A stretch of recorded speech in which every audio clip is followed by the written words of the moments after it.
So then I turned 13. And I got to see my first scary movie in a theater. It was Scream.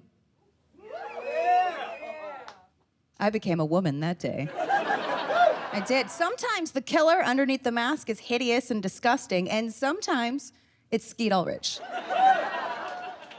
Now, I don't know what kind of a name Skeet is. But I'm pretty sure when I saw how hot he is, that's what I did. Just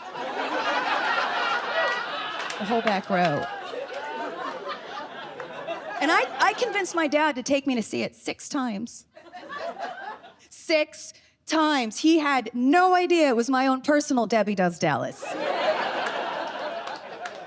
But the first movie ever to truly mesmerize me was Halloween. The original Halloween. I'm a Michael Myers girl. That is my guy. The thing about Michael Myers is he's been killing people for decades. And he's still power walking like a motherfucker. Apparently evil never dies or gets arthritis. Then there's the holiday Halloween, which is my all-time favorite. I love it. Makes me feel like a kid. I buy all the merchandise.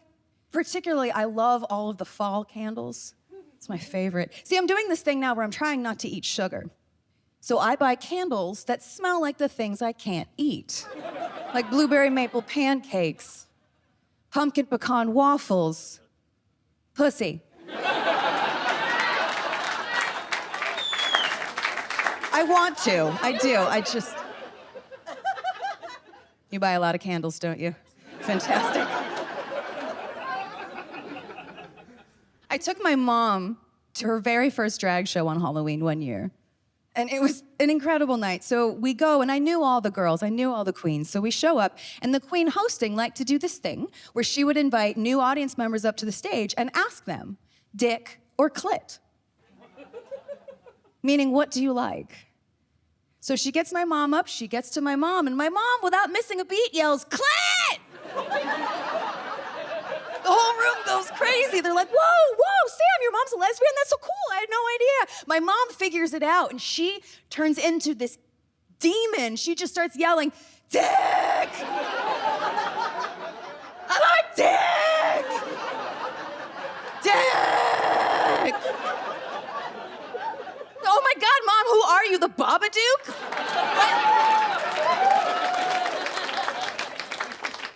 I love all the new Halloween movies. I love Halloween Kills, Halloween Ends. I'm super here for it. But some of the Texas Chainsaw Massacre remakes, maybe not so much. I don't know. That last one, it was so bad, I'd rather watch Keanu Reeves attempt that British accent, Bram Stoker's Dracula. It was uncomfortable. I think I'd be more comfortable watching Basic Instinct with my father. Can I get real with you guys for a second? Can we have a moment? Okay. So when I turned 22, my dad, who I love more than anything, had a heart attack. And he passed away. And I was lost. So lost. But the last time I saw him was in the funeral home. And I remember I walk in, the guy comes up to me, I'm so sorry for your loss. Would you like to talk to your dad one more time? And I said, okay. So they roll him out of cold storage and they plop him in front of me, and I look at him, I'm so emotional, I am distraught. His hair is disheveled, his skin is ice blue, and the only thing that I actually remember saying to him was, Dad, you look like Jack Nicholson from The Shining.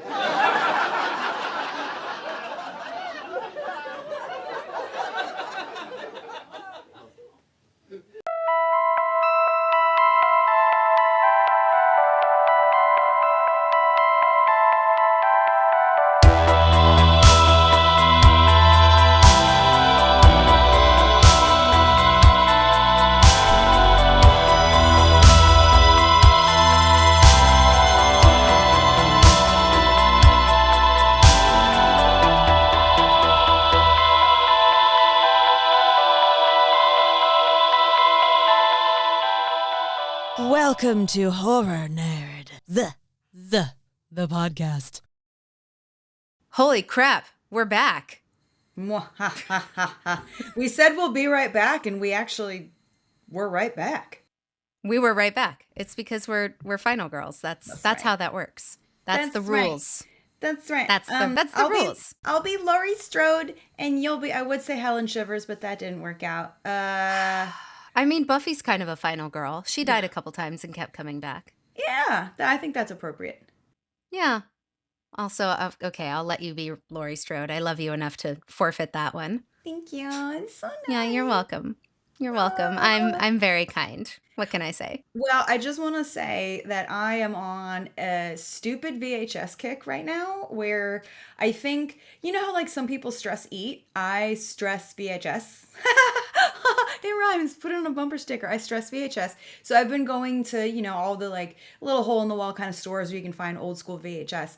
And there it's cool now for some reason. Nostalgia is really picking up, and the 90s are back in the world of horror at least. And so it's really hard to find these really cool old school horror tapes. But I am like a devout flea market lady now. I'm that person. So I went to the Rose Bowl in Pasadena yesterday, and I made out like a horror bandit. I found 2 different versions of Halloween. I found The Howling. I found Amityville 2, The Possession. I found The Blair Witch. I found Pet Sematary 1 and 2. And this very nice man who I talked to, his name's Andy, who I saw last month. I almost bought the book, like a book copy of Pet Sematary, like OG, the first print. And literally, when you opened it, there was a newspaper clipping from the film, like when it came out. And I'd already bought so much, so I'm like, Samantha, put it down. You don't need another Stephen King book. You just got Carrie. You put it down. And I lamented for an entire month. And I was like, I'm an idiot. I should have gone back. And I went back and I was like, hey, how's it going? Yeah, cool. So listen, I'm still mad at myself for not buying that Pet Sematary first issue. And he's like, you know what? I think it's in a bin somewhere. I said, the fuck? Well, you're going to want to pull that out of the bin and put it into my bag because I'm going to buy that from you. And sure enough, it was still there and it has a little insert. And so anyway, but we watched, we actually plugged in the VHS player, the VCR that I found at a Goodwill. Thank you. I'm a crazy person. And we actually hooked it up last night and we put on Halloween and it was so cool. And also, I'm like, I'm sorry, Isaac boyfriend, but the fuck, you've never seen Halloween all the way through? How am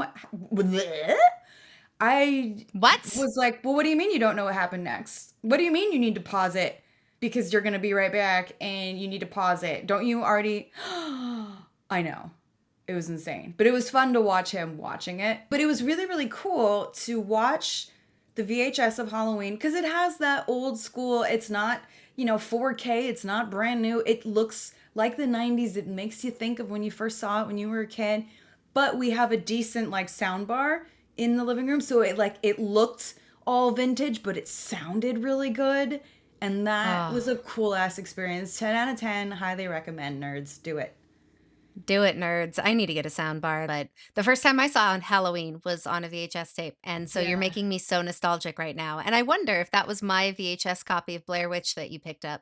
I wonder if it was. Oh, you never know. I mean, there are so many things that I bought that I'm like, I feel like this is my old Disney VHS that I probably donated at some point thinking I'll never use this again. But there's something so magical about watching the previews on a VHS tape before our feature presentation. And it has coupons in there, like straight up from like 1997. Like, would you like to send $5 to get the next Disney movie, soon to be released, Snow White? We didn't know how good we had it. No, we did not. That's wild. Like the clamshell cases for the Disney movies and the VHS tapes with the penis on the Little Mermaid cover. Oh, we know. We know. Yeah. Oh, I know if anybody knows, you do. Yeah, of course. Disney penis, me, of course. Of course. Of course. I did actually, every now and then I break down and I'm like, you know what? If there's something I can't find at a flea market or like a vintage shop, I'll just say, oh, okay, eBay, you win this one. So I did actually just buy Beetlejuice, the clamshell of Beetlejuice. And I'm really excited for that one. Yeah. Oh my God. You're getting me right in the feels. I mean, I totally cheated. Like it's the thrill of the hunt. It's the treasure hunt of going out to the markets and the stores to find these tapes. But sometimes you're like, I need Beetlejuice and I need it right now. So I'm going to cheat. And that's what I did. Yeah. I cheated. Yeah. You know, I think, listen, the tools are there for you to use, and you're being resourceful. And think about how much you're going to save on gas by just buying it online when you cannot find it in person. True. And you don't have a full day to go all over LA because you only go like 20 miles, right? Maybe in a full day, maybe. So Yeah. I think you did the smart thing. And now a word from our sponsors. Miss Van Tassel, might I ask, what is that fragrance? It's otherworldly. It's the Horseman's Curse collection from the Magic Oil Box. I'm wearing rose, ylang ylang, and sandalwood for intuition and protection beneath the veil. Let's call it Katrina's Charm. Clever. There's also a Hollowoods room spray with a scent of rain and earth to keep you grounded when spirits stir. What is this Hessian's Fury? A hand sanitizer forged in fire for courage. Should you ever meet the horseman himself? I should certainly hope not. Visit themagicoilbox.com and use code SlayNerds15 to save on your order before it's too late. I feel like November, I'm sure you can agree, November sometimes is kind of like a little bit of a come down from spooky season, right? Because October is our time to shine. And October, it's always been my favorite month of the entire year since I was born. I am an October baby. So, and there's Halloween. But it's also kind of crazy when you work in a horror themed field. So it's like, it's exciting and it's wonderful, but you're also just stressed the F out and exhausted. And so November is kind of like, okay, how do I decompress now? And Yeah. it's like, okay, now I'm just going to enjoy watching these films instead of I got to write a joke about it and I got to prepare and I need a costume and I need to fill the room and I need to promote and blah, blah, blah, blah, blah. That's something that I really like about you is, well, a lot of things, but the fact that it's true, but the fact that you're very realistic about how much goes into a creative career. And you and I have talked about that. That might have been one of the first things we talked about in the back of Danny's car. Probably, was like how much work goes into Yeah. a creative profession. Like Yeah. it's not just you going up behind the mic, not prepared most of the time, I would assume, right? Like you have a whole thing prepared. Yeah. Yeah. When I first started doing stand-up, I was super, super nervous and I was green and I didn't trust myself as much. So I would over-prepare my set. But now I've been doing it for well over 15 years. I trust myself enough to know that, okay, I think I'm going to talk about A, B, and C tonight. And the one joke that I'm like, I'm just going to do this one joke. That's always the one I forget, of course. But it depends on what you're doing. Like, big, huge moment of October for me is always the Brea Improv, which is, I mean, I love all of the different improvs. I love all of the shows, but there's something so special and magical about this particular place. The staff is amazing. The venue itself is beautiful. And I think that there are some legit horror fans who have found us there. We've done it the last 3 years in a row. And I think word kind of got out like, oh, hey, this girl that runs, she's a legit horror fan. She actually knows what she's talking about. And I looked out and it's one of those audiences where you look at and they're all in their different horror shirts. I mean, one girl was in an Ed Gein shirt. I was like, dang, she's legit, Wow. right? Yeah. So they knew all of my references. And that was really exciting. So for that, because I was headlining that show, that one I really had to prepare for because I did almost an hour. I can't half-ass an hour. I do want to structure that and shape it and make sure that I'm not repeating myself, that there's a flow, that there's an arc to it, and there's callbacks, of course. But if I'm, doing a 10-minute set, then maybe I won't. I'll just be like, I'm just going to have some fun. I know generally where I'm going, but sometimes the audience throws me a curveball and I run with it. Another really huge gig that I'm really excited actually to give a shout out to the LA Conservancy because they did a double horror screening this year. It was their first time doing a horror screening where they did Young Frankenstein for a 2 p.m. matinee and Carrie for an 8 p.m. And I had the pleasure of introducing both of them. And that's a really big deal. I'm not a regular comic, to be fair. I do my own thing. But this is not a comedy club. They were there as members of the LA Conservancy, which they love the history of Los Angeles, the landmarks, stories, history. And so I had to blend my connection to Los Angeles and my connection with horror and blend that together. And also I have to reference Young Frankenstein and Carrie. So I had to run a couple new bits and test them to make sure that they worked. because I wanted to honor both movies, but also I had to work clean because you don't want to go in like, guns blazing to a really sophisticated, beautiful theater. This place called the $1 Million Theater in downtown Los Angeles, 2,000 seats, like the beautiful red velvet. Sid Grauman designed it. And Wow, so it I has didn't that know like that. Egyptian beautiful architecture and statues and carvings. It's stunning. This is probably one of the most beautiful theaters that I've ever been. And I spent the whole day in it just running around. And it was really magical. I worked really hard on that because all gigs are important to me, of course. But this one, I'm like, I have a point to make. I want to show up. I want to do my job. I want to come back. And it was all worth it. It all paid off. And they were all so nice and supportive. And they got what I did. And they saw how hard I was working. And it was really exciting. Those were two really big moments of October for me. For sure. But, like we spent the whole month just promoting the hell out of the special, which we will continue to do. It's kind of an ongoing, like, hi, here's this thing that I did that I'm still talking about for the rest of my life. Thank you so much. So October. Till the next one. Till the next one, right? But I did get the pleasure of being on lots of different horror podcasts. Got to do a radio kind of press tour at 6 a.m. on Halloween.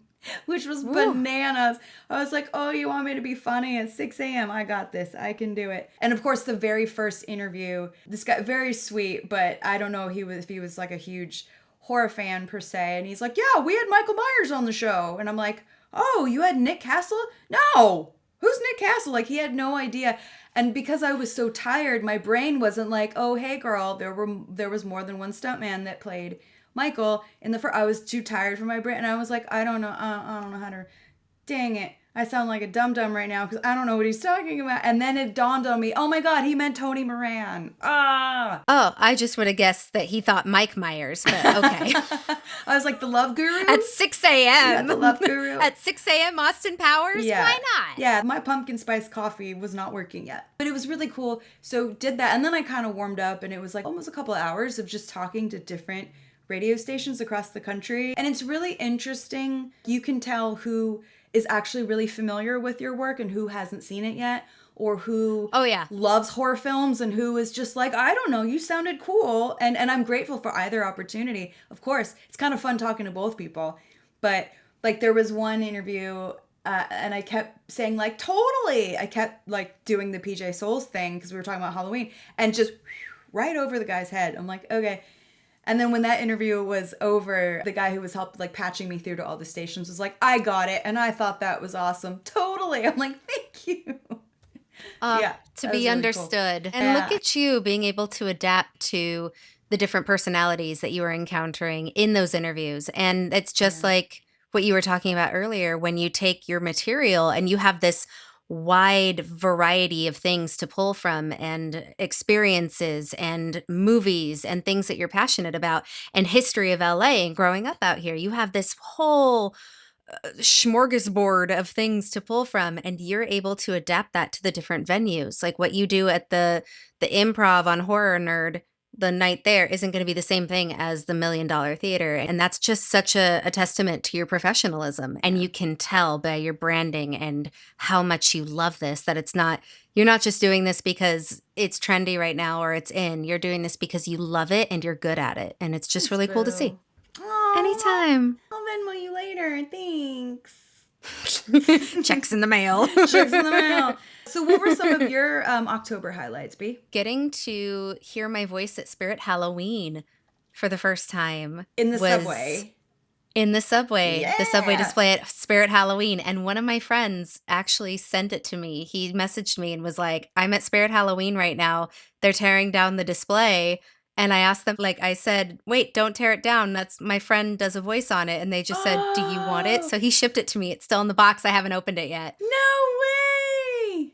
Oh my gosh. We need a full photo shoot with that. Oh, 100%. But it was just so cool. And I recorded that a while ago, but it takes time, and just getting to walk into a Spirit Halloween, which is, the mothership essentially, and getting to hear my voice in the display was just super cool. And I got to do the voice at another haunt in Glendale, the Opeachy haunt. which was really cool. It was this Ooh. interactive yard display, and I played a ghost in there that was on the afterlife with one of my other friends. So we worked together a lot in different projects, and I was like, wow, we are really stuck with each other till the grave, aren't we? Oh, fun. Can you give me a little taste of what either of those voices sounded like?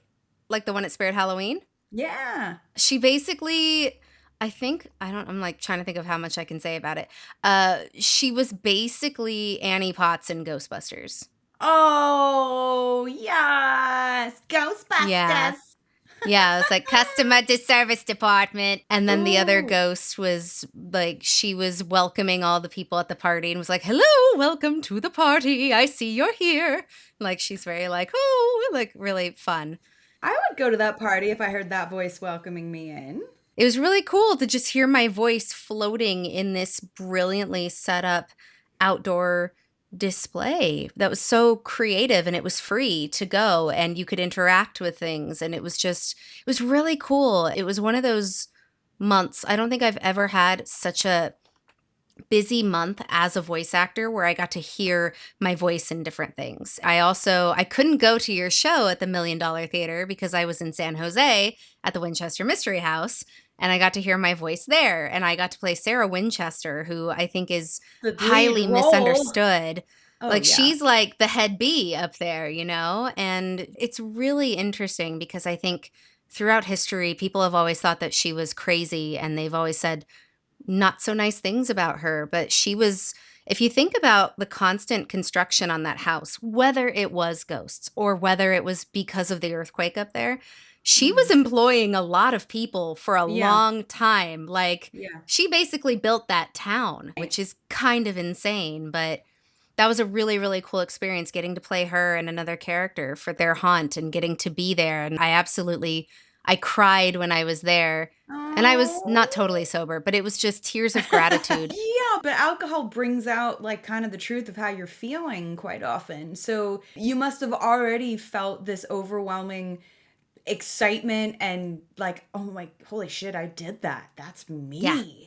I Yeah. mean, that's the coolest feeling in the world. I even feel that way. Like when I look at my own special, I'm like, who's that? That ain't me. And then every now and then I'm like, oh, no, I did that. If I were actually at the Winchester house and I had a cocktail and I heard my voice, I would lose my shit too. Like in a good way. Sometimes we have to pat ourselves on the back, and artists, women, we're not always as kind to ourselves as we should be. I think because we're such like overthinking, empathetic people, perfectionist people, and that's kind of the way, like that's the sign of a good comic, at least. I don't know if it's similar in the voiceover world, but I know that a comic is a good comic when they get off stage and you're like, hey, how do you think you did?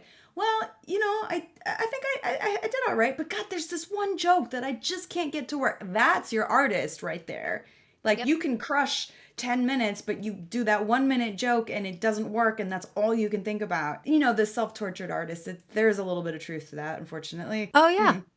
Oh, 100%. And I've been in recording sessions, where I'll get out of it and I'll go, oh my gosh, I could have done that line better. Oh no, I'm already in the car and I'm stuck in traffic going home. I could have done that line better. It's always like that. And we're so hard on ourselves because I think it plays into a bigger picture of the fact that there are always double standards with women. Yeah. We can't just be good. We have to be great. We can't be mediocre necessarily. Like, especially you and I, we are in typically male-dominated professions, and horror is still a male-dominated industry. So is the comic book world. Anytime I share an opinion about Batman on the internet, there are so many men that are quick to tell me that I am wrong or I am stupid or whatever. Dare you? And if we're too good at it, then we're bitches. I'm like, we're oh, okay. bitches.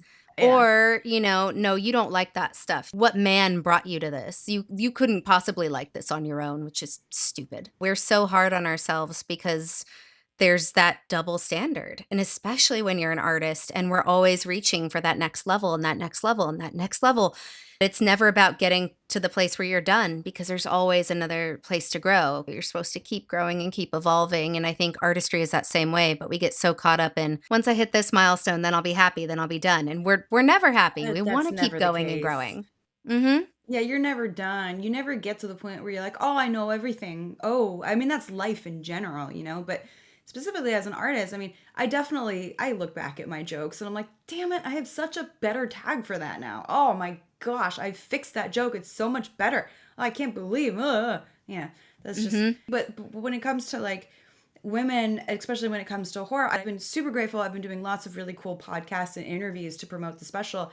And I've actually only had one female host interview me. And she was fantastic. She was like, I'm so happy to see a girl. I'm like, I'm so happy to see a girl. But I will say that all of the guys that I've gotten to speak to have been really great. And they, probably because they're horror fans, they know that we women, we're just as into this as they are. And they're very inclusive and they're very welcoming. And they're very like, oh my gosh, the world needs to know that you guys are just as weird as we are. Come on. If not more so, honestly. Oh, yeah. Yeah, so I Good. don't know if it's like... They better be. Yeah. I don't know if it's people like outside of the horror community who think that women aren't as into it, but people in the community, we all know we're all into this stuff together. It doesn't matter however you identify, people love horror, whatever your background is, whoever you fucking love, who cares? We love to see a good horror film, period. Yeah. So that's been a really cool experience though. Yeah. And I think you're 100% right about that. And even though it's still highly male dominated, horror has always been more accepting of all the weirdos because it's always been the outcast kid. Like horror movies aren't usually getting nominated for Oscars and for all the big awards, right? It's always justice for Demi Moore. Justice. Sorry, I got distracted. And for Sinners, my God. Oh God, every single actor in that film was perfect. So good. For both Michael B. Jordans, damn and it. Michael B. Jordan. Right? Just so good. But horror has always been that, I don't want to say the redheaded stepchild of the film industry, but it's always not taken seriously, I like to make that joke because I was in a production of Cinderella. I've been in a few productions of Cinderella. I've never been Cinderella. I've always been a stepsister. But I know. It's fine. I'm clearly over it. But I had red hair the second time I did it, and so did the other stepsister. So I was like, we're redheaded stepchildren right now. Redheaded stepchildren. Oh, bless. It's so stupid. It makes me laugh. But horror has always been that one that's on the outside. And I think as comic books and sci-fi didn't used to be as mainstream, and now that it is, I think people are more accepting of it, but there's still a big defensiveness in it of, oh, you don't like this stuff because it must have been because of your boyfriend or because of your this. Like there's still a lot of that, which I don't understand. And I know so many people are probably feeling like, I got made fun of and I have to gatekeep this and I have to hold on to it. And there's no way that you could like this, which is so stupid to me because I was raised by somebody that raised me on horror and comic books and would always tell me, this is Storm, this is Rogue. She's pretty and she can kick butt and she has cooler powers than the boys. There was no... the men in comic books are better, for crying out loud. So I don't know why people are like that, but I'm really happy to see how horror really embraces a lot of that. And women in horror, it's only growing. You having a presence in this industry, our podcast having a presence in the industry, it's a big deal. And to see women, how they're being written in horror films is evolving too. It's fascinating to look at and to just see where the history of that is gone and where it's going to continue to go. And there's going to be more women interviewing you for these things. And like the fact that we just had that episode with Heather Turman, that was all girl powered episode, which was great, Totally. Just so it's so cool and so refreshing. And it's another reason why I love doing this with you. We're smashing ceilings and breaking faces when we do this. It's great. Breaking faces. Breaking faces. Not to be confused with living spaces. Living spaces. I don't know why I sang it like that. I guess because I heard living spaces. That's the commercial. Yeah. I think that's what happened. Yeah. Breaking faces. Breaking faces. But I feel like that'd be a cool punk band name, It would be. Like Smashing Pumpkins, Breaking Faces. It's a tribute band. Yeah, I think that works. You might have tried 100 platforms, each with hidden costs, plugins, multiple logins. But now there's Beamly. Drag and drop website, podcast hosting, online courses, memberships, digital products, and 0% platform fees. All your tools in one crypt. Place. Head to Beamly.com and raise your creator studio from the dead. In the best way. Oh, and also thank you, Spirit Halloween, for putting everything half off the day after Halloween, because I did pick up the Megan doll. I was like, I'll take her for half off. She'll be on stage at the mortuary this month for sure. And Beautiful. actually at the Improv as well, because this month we're doing the Children of the Corn edition, which means that all the comics are going to be writing material about corny horror films, because why not? Or any horror films. Wait, see what I did there? Corny, campy. Or anything, you know, with kids in it, whether the kid is the protagonist or the antagonist. I don't care. If there's a cool kid in it, let's talk about this kid. Yeah. So Megan goes totally in that, because Katie, she was designed, you know, she was basically like tested with Katie, the poor kid who lost her parents in Megan. So that works. That counts. She'll be on stage for that. Yeah. I think she's our generation's Chucky. She is. To an extent. To an extent, it's more of like a AI robot vibe versus voodoo serial killer, but it's still a doll that's trying to go after kids. So, yes. Yeah. Well, I mean, like, AI is kind of like a serial killer right now. So, you know, maybe there's something to, I don't know, serial killing the environment. I don't know. Killing a lot of jobs for artists. Yeah. Yeah. Yeah. Fun. That's my fear, is when a client comes back and they're like, actually, we're just going to use a shitty AI voice for this. Sorry. I'm like, well, everybody's going to hate it. Have fun. I'll be here when, you know. When you realize you messed up. Yep. When you realize you messed up and now you're going to have to spend more money to fix what you could have just done in the first place. Have fun. I'll be here. The hard way. Yep. Gotta let them learn. You got to let them learn sometimes. Come play with us, horror nerds, forever and ever And ever. and And ever. And ever. Come listen to us, horror nerds. Forever. and ever. And ever. We'll be right back, because We'll be right back. Because we can't leave, because we're dead. Okay. I broke character first.